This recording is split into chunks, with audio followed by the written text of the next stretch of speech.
Bien entendu que la défaillance d'une entreprise est particulièrement coûteuse, perte de réputation, abandon de certains clients, fournisseurs, voire de certains salariés, coûts de réorganisation, cession précipitée à des prix désavantageux pour des actifs importants, coûts d'intermédiaires et de justice. La liste est longue. Il est logique de penser que tous les actifs économiques ne restent pas myopes et anticipent l'éventualité d'un tel événement et en internalisent dans leurs évaluations les conséquences défavorables. Lee, Liu et Vasvari publient dans la Review of Accounting Studies une étude originale qui ne porte pas sur les conséquences de la défaillance, mais ses événements déclencheurs. Les clauses plus ou moins nombreuses dans les contrats de prêt spécifient les conditions dans lesquelles un défaut pourra être constaté. Absence de remboursement au moment prévu, retard trop grand dans le paiement des intérêts, etc. Peu de choses sont connues sur le choix de ces clauses. L'idée de ces auteurs est que les créanciers ne les choisissent pas de manière standard, mais font preuve de plus ou moins de sévérité en fonction des conséquences de la défaillance sur la valeur de leurs propres créances. Pour les besoins de cette étude, Lee, Liu et Vasvari ont constitué un échantillon original entre 1996 et 2009 de 4627 emprunts obligataires émis par 865 firmes américaines non financières et 9361 contrats de prêt obtenus par 4033 firmes américaines également non financières. Ils ont relevé, pour chaque contrat, le nombre de clauses susceptibles de déclencher une défaillance. Certaines d'entre elles sont accompagnées de délais de grâce possibles, plus ou moins longs, ou encore de tolérances plus ou moins fortes de dépassement du seuil fixé. Pour chaque clause, en fonction de ces éléments, les auteurs ont calculé un indice de sévérité.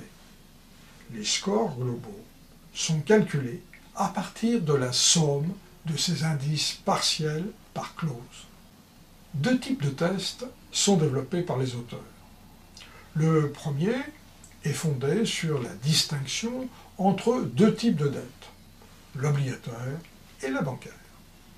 Dans le premier cas, les créanciers sont nombreux et en cas de défaillance ont un poids individuel faible. En conséquence, ils supportent les pertes les plus élevées.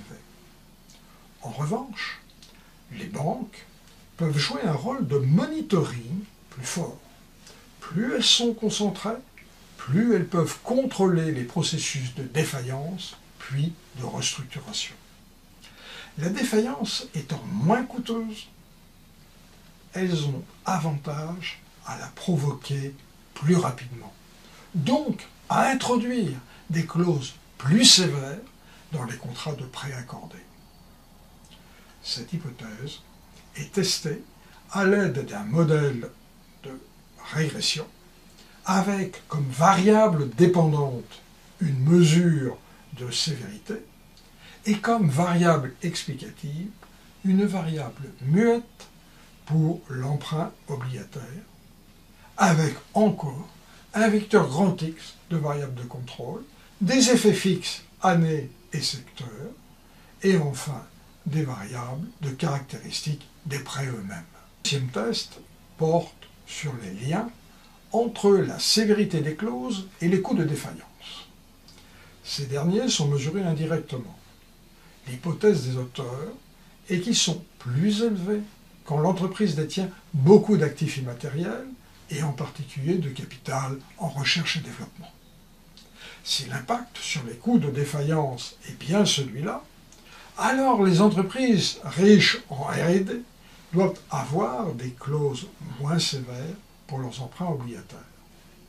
Cette hypothèse est testée en incluant dans le modèle de régression précédent une variable d'interaction sur l'importance de l'immatériel et la présence d'un emprunt obligataire. Lee, Lou et Vaswari montrent ainsi que les prêteurs incluent moins de clauses restrictives quand les coûts de défaillance sont élevés.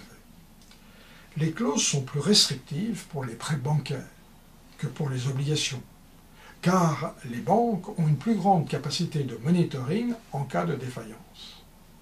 En effet, les banques craignent moins que les autres créanciers de déclencher un processus de défaillance au cours duquel elles pourront peser pour obtenir une réorganisation, ce qui leur permettra de limiter leurs pertes et de conserver à leurs créances une valeur raisonnable. En revanche, les obligataires nombreux et donc créanciers très dispersés ont peu de chances de peser sur le destin de la firme. Pire, durant le processus de défaillance, le sort peut se dégrader. D'une part, les banques peuvent intervenir à l'aide de nouveaux financements aux droits prioritaires et les obligataires sont ainsi relayés en position plus défavorable. D'autre part, des fonds vautours peuvent acquérir des créances et imposer par la technique du hold-out une extraction de valeur à leur profit. Pour les obligataires, les perspectives de perte sont donc très grandes et mieux vaut éviter de provoquer trop rapidement la défaillance. Enfin, quand les actifs immatériels ou le capital en R&D sont importants, les coûts de défaillance sont élevés. Les clauses de prêt deviennent alors également moins restrictives. Tous ces résultats confortent la thèse initiale défendue par Lee, Lou et Vaswari.